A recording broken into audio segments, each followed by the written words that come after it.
Good afternoon. It is May 30th, 2024. And you might wonder, what is Lou up to now? Well, it has to be a secret. If you can keep one for me, we got to keep the secret from Debbie.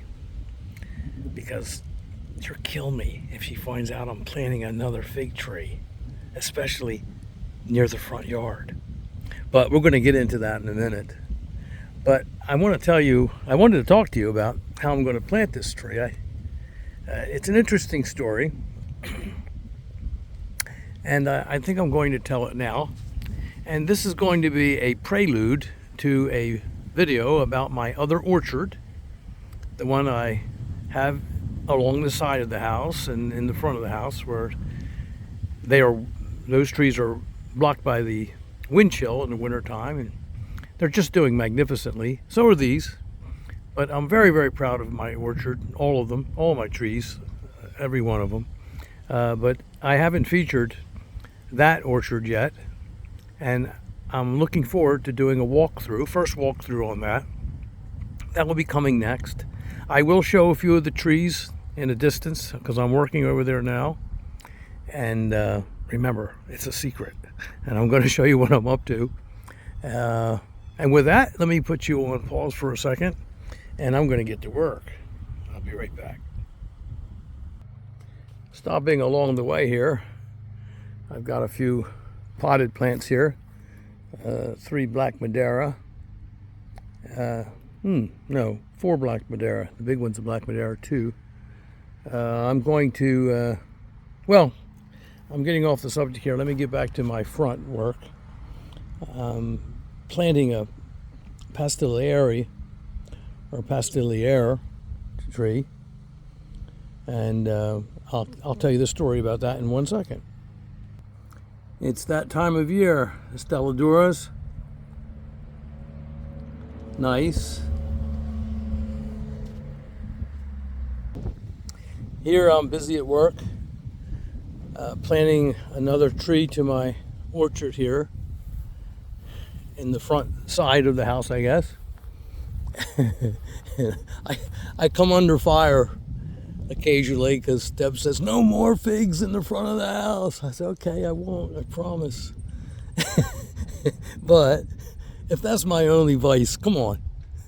Hey, give a guy a break, right?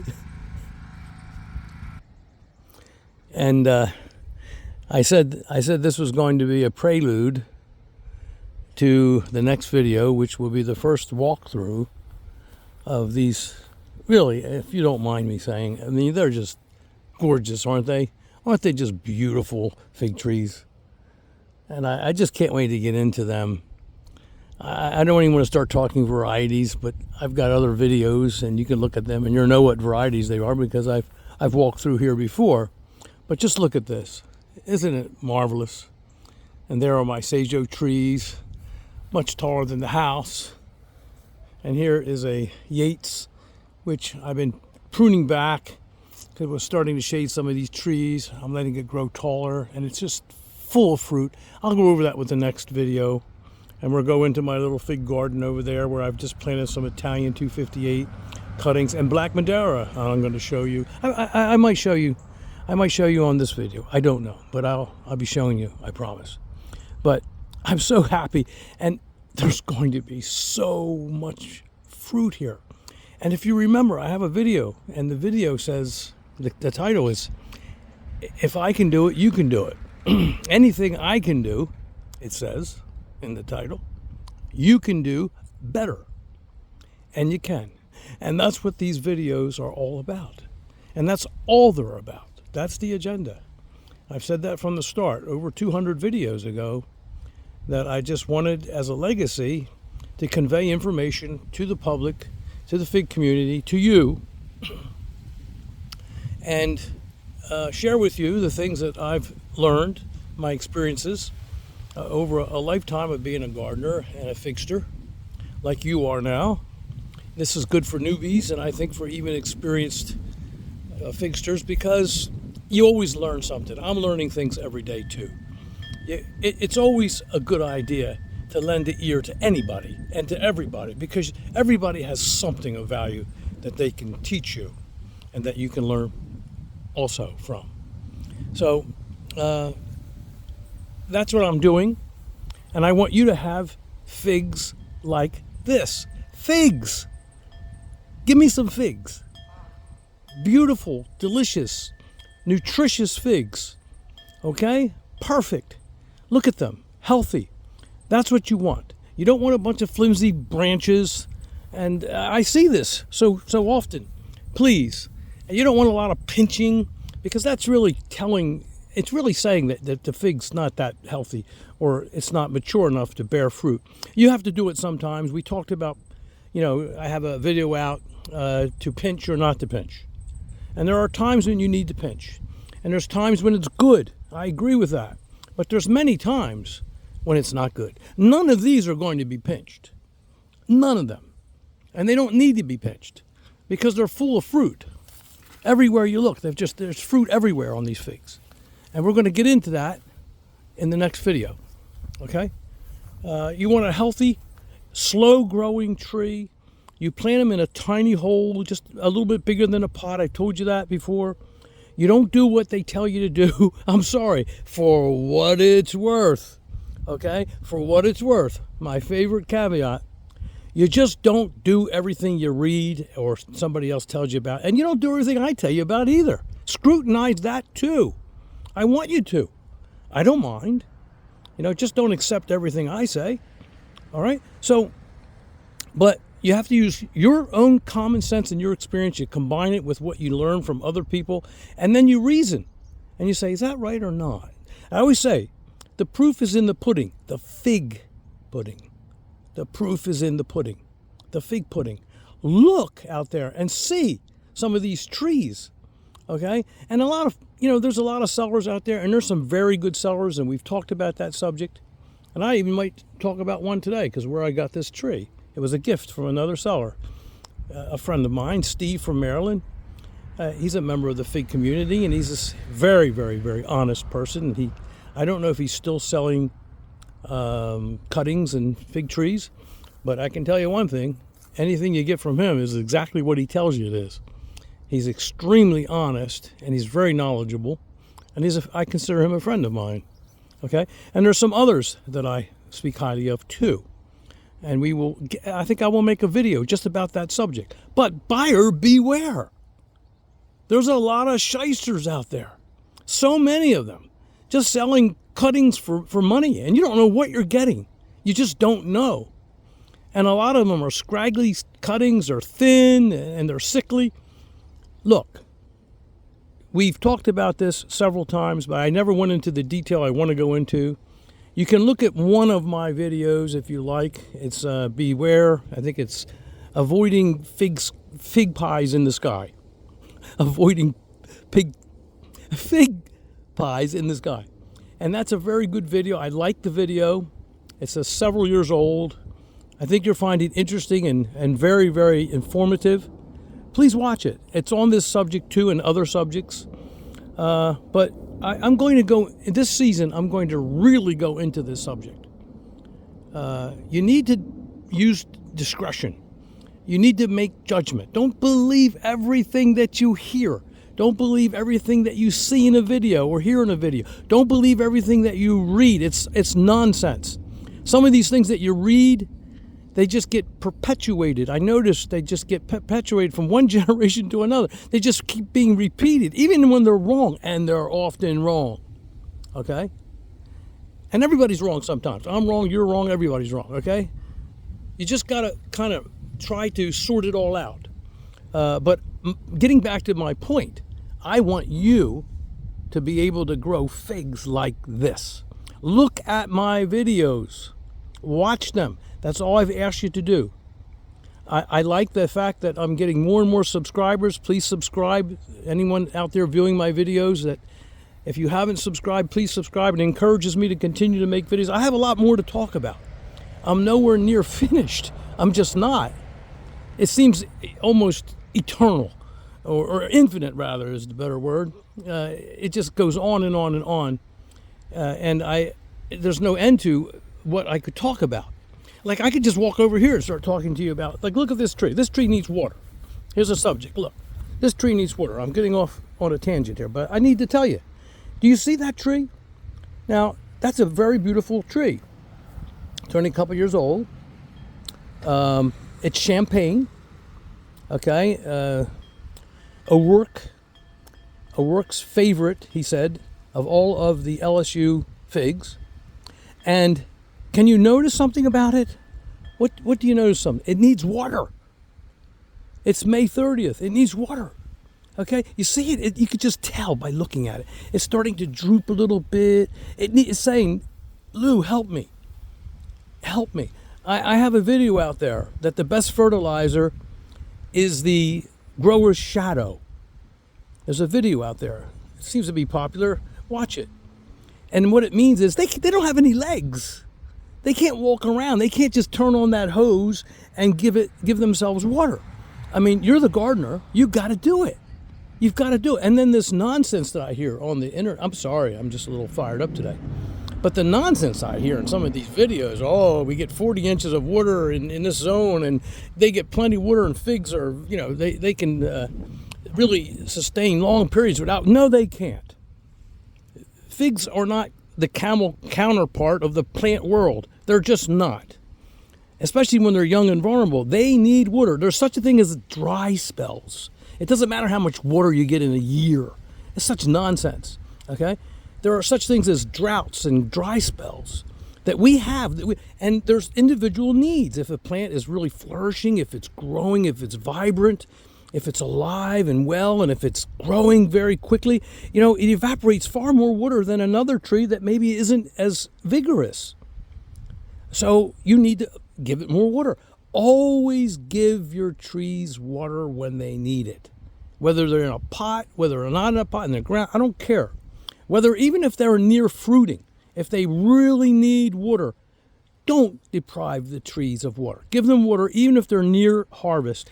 You don't have to flood them, but give them enough water so that they can be healthy and happy. You need to be aware of these things. You need to put the tree first. You need to love your figs. Love your figs, and your figs will love you back. And I've said that. Okay? So I'm just saying, I could just walk around and start talking.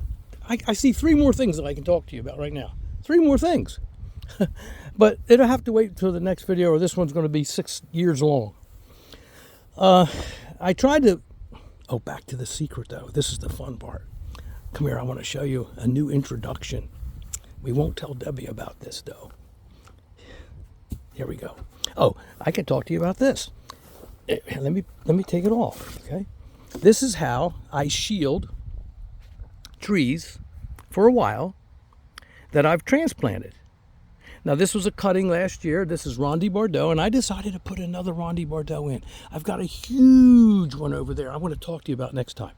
I've talked to you about it. I just love Ronde Bordeaux. You know I do, in pots, in the ground. I just love it, okay? 7A, 7B, it doesn't matter. I love it, But I decided to squeeze one in here, and you know what? I've kind of been a little bit naughty. When Debbie was away, I came and I dug, I put it in, and then she said, "What's that?" I said, "Oh, I've got a little bit of a problem here with one of my fig trees. It's drooping a little, so I'm putting She said, "Okay." I said, "I'm putting this basket over it until it gets a little healthier." Of course, I'm going to tell her that it's a new planting. I think she knows, but we're still keeping it a secret until I tell her. But anyways, I dug a hole here. And there weren't any roots from a gigantic pine tree that was here 10, 15 years ago, a white pine tree, and the roots were everywhere, and the stump was still under the ground over there somewhere. I was able to finally get a place where I could put this. I tried a few places and couldn't because there was roots around it. But here I found an open spot without roots. The other place, no. So I put this Ronde Bordeaux in about a week or 7, 8 days ago.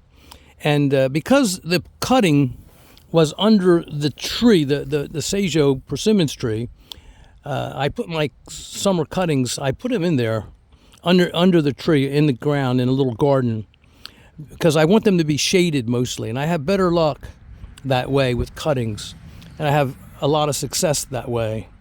I've got right now some black Madeira I put in just a few days ago, and some Italian 258, which I'll show you. I said earlier in this video. Well, this particular Ronde Bordeaux I started last year, and it grew under the tree, so it's not quite sun tolerant yet. Okay, so I thought I would shield it. All right, and it began to droop because even when you cut a nice round root ball, you're still cutting some of the roots away with the spade, and it takes a beating. I had to prune off the tops to conserve moisture and energy, and I plucked off a lot of the leaves.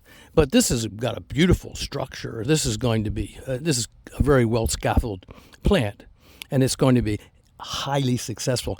And I tried to put this over, and I want to show you the reason why I use these, because the sun comes through, it gives a little bit of sunlight. I leave it open for an hour or two in the early morning and after dinner for an hour or two, out of the direct sunlight.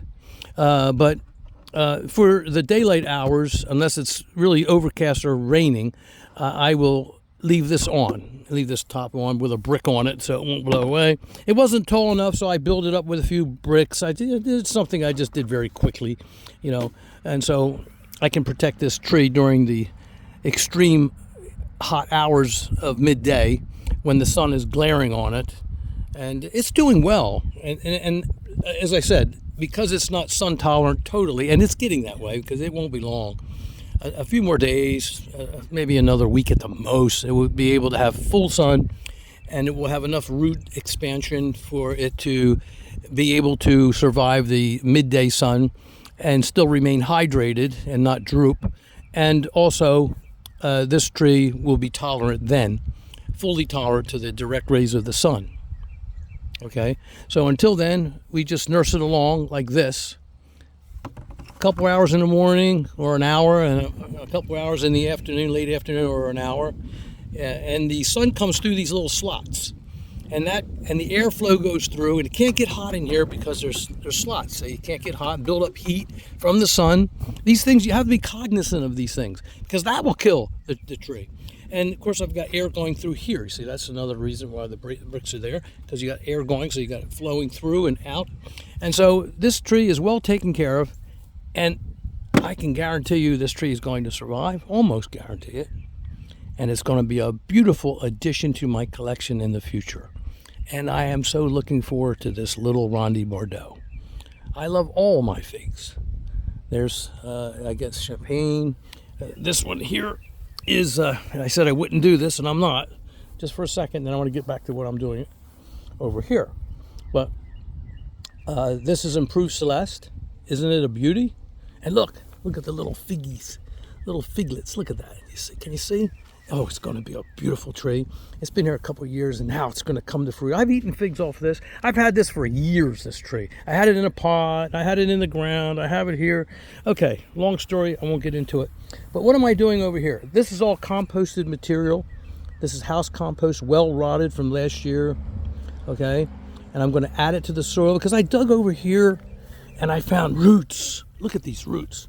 Okay, well, you know, I normally just leave a very small hole. I dig a very small hole, just enough to squeeze my fig tree into it. Because fig roots, when they're compacted, the fruit tree grows slowly, and it's much, much more fruitful. And I'm growing fruit. I'm not growing trees. I don't want a lot of branches. You know, I want all the terminal buds to be producing fruit.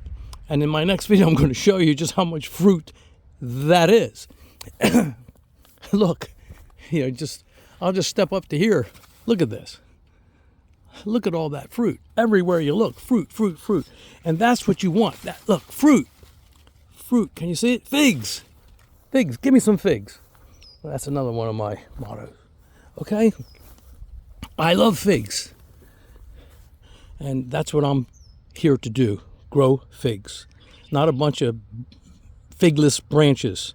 I don't care how big my tree looks. I'm trying to keep my trees as small as I possibly can. And there will come a time when they get too big and I will have to cut them down. Radical pruning, and I have videos on that too. And I have a Celeste over there, which we'll talk about next time. And I hope I don't get cut off. gosh, it's already 19 minutes. Whew. All right, let me get this one finished. I'm sorry, I apologize. But I think you're picking up some points here. I'm really trying to convey some good points today to you. There comes a time when you have to radically prune, but you use discretion, generally pruning, and you prune judiciously and intelligently and methodically, like I mentioned in the last video, and with the purpose, the sole purpose really, of creating a situation that's conducive to fruit production. You want your tree to be healthy, and you want it to be tall. You want the terminal buds to be tall and healthy, and you want thick terminal buds and thick branches, slow growth, and you want them to be loaded, every single node, with a fig, loaded with fruit. Okay, that's what we strive for, and that's what I'm striving for. Gosh, I got to give that tree water. I can't forget. Okay, so you have to be cognizant. You got to be alert. Situational awareness. That's the first lesson in growing anything, honestly. Situational awareness. Look around and study everything, and you will see things if you take your time. It's amazing. Everything will come into focus, things that you won't notice with a single glance. You have to look, almost stare at your trees sometimes, and they will speak to you. Okay, so what am I doing here? I ran into some roots. I couldn't get them out. I had all these tools out here, and so I'm going to sit down because I'm kind of exhausted. I've been working all day. So I got this out, and I was able to break the roots and clean them and break them loose a little bit so I could get to them and cut them out. But here you can see where there was a really big root, and on this side was another root. I would have normally just dug a tiny hole. Here's another root down here. Look at this. Look at this. See it? It was down there, really down there, and I had to get it loose. I had to get it out, and so I did. I would have normally just dug a very small hole and put in some oyster shells and some really goodies, some lime, and then put the tree in. But because I had to take these roots out, the hole's going to be a little bigger than it would have ordinarily. Gosh, I got to see if I can't get that end out too, because that's in the way a little bit, but it'll be okay. The roots will grow around it, but I'll cut that out too before I put the tree in. Then I noticed that this soil right here was kind of not bad, powdery, a little sandy, not sandy, I shouldn't say that, but not real rich with humus.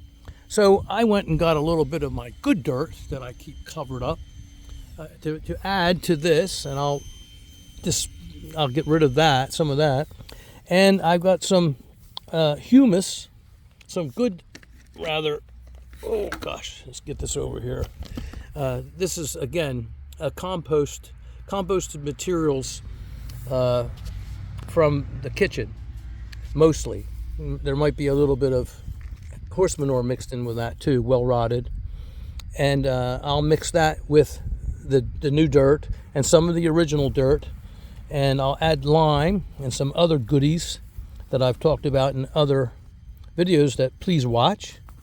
And then I'll very soon have this tree in the ground. Now, this tree was a gift to me from my friend Steve that I was talking about earlier. And he has a video on this tree, and you can visit his website. It's GoFigure, F-I-G, figure, it's kind of cute, kind of catchy. GoFigure Farm, and he's a very, very honest and knowledgeable person about figs, and he has a video about this particular fig. He gave it to me as a gift. He's kind of fond of it. He said it's winter hardy for our zone. He's in the same zone I'm in. And so he gifted me it. And last year I made a video, you can see it, that this particular fig is in. And there we go. I liked them. I thought they were pretty good. And they were in a pot. And of course, figs taste better in the ground, and they taste better when they're 3 or 4 years old. 2 years is better than 1, 3 years is better than 2, and 3's pretty good, but 4's better, okay? And it just goes that way with figs. That's just the way it is. So I look forward to a very interesting and kind of different fig. You can look at my video if you like, or you can look at Steve's video and visit his site, Go Figure Farm. And he also has, I better not say that one. Maybe next time. There's some interesting videos there that you might be interested in. And okay, so there's, all right, so anyway, you will get nothing but honesty out of Steve. Let's put it that way. And I think very highly of him. I'm going to plant this tree. This video is long enough. I'm looking forward to my next video, which will be my first walkthrough of my in-ground fig trees here in 7A. I have some very, I think, interesting discussions I want to have with you about these trees and about several other observations. And so with that, thank you for visiting. I always enjoy your visits.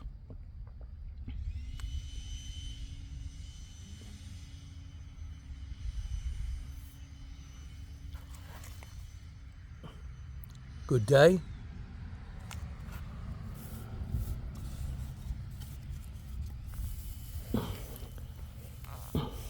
Here I'm out of organic fertilizer, so I'm going to use some Miracle Grow because it's all I have on hand and I want to get this tree planted. Ordinarily I would not use that.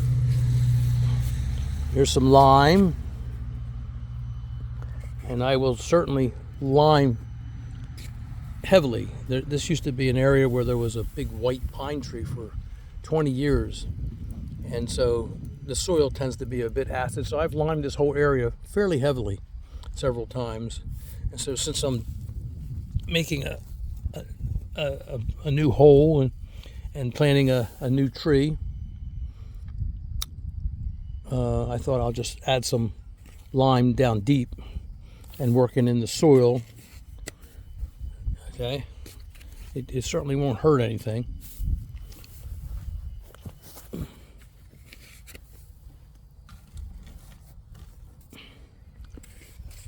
I don't have any other fertilizer on hand, so I'll just wet everything down with that. And even the compost can use a little lime also. So remember, you're adding that, so you want to make sure you offset the acidity with lime. Okay. Bye.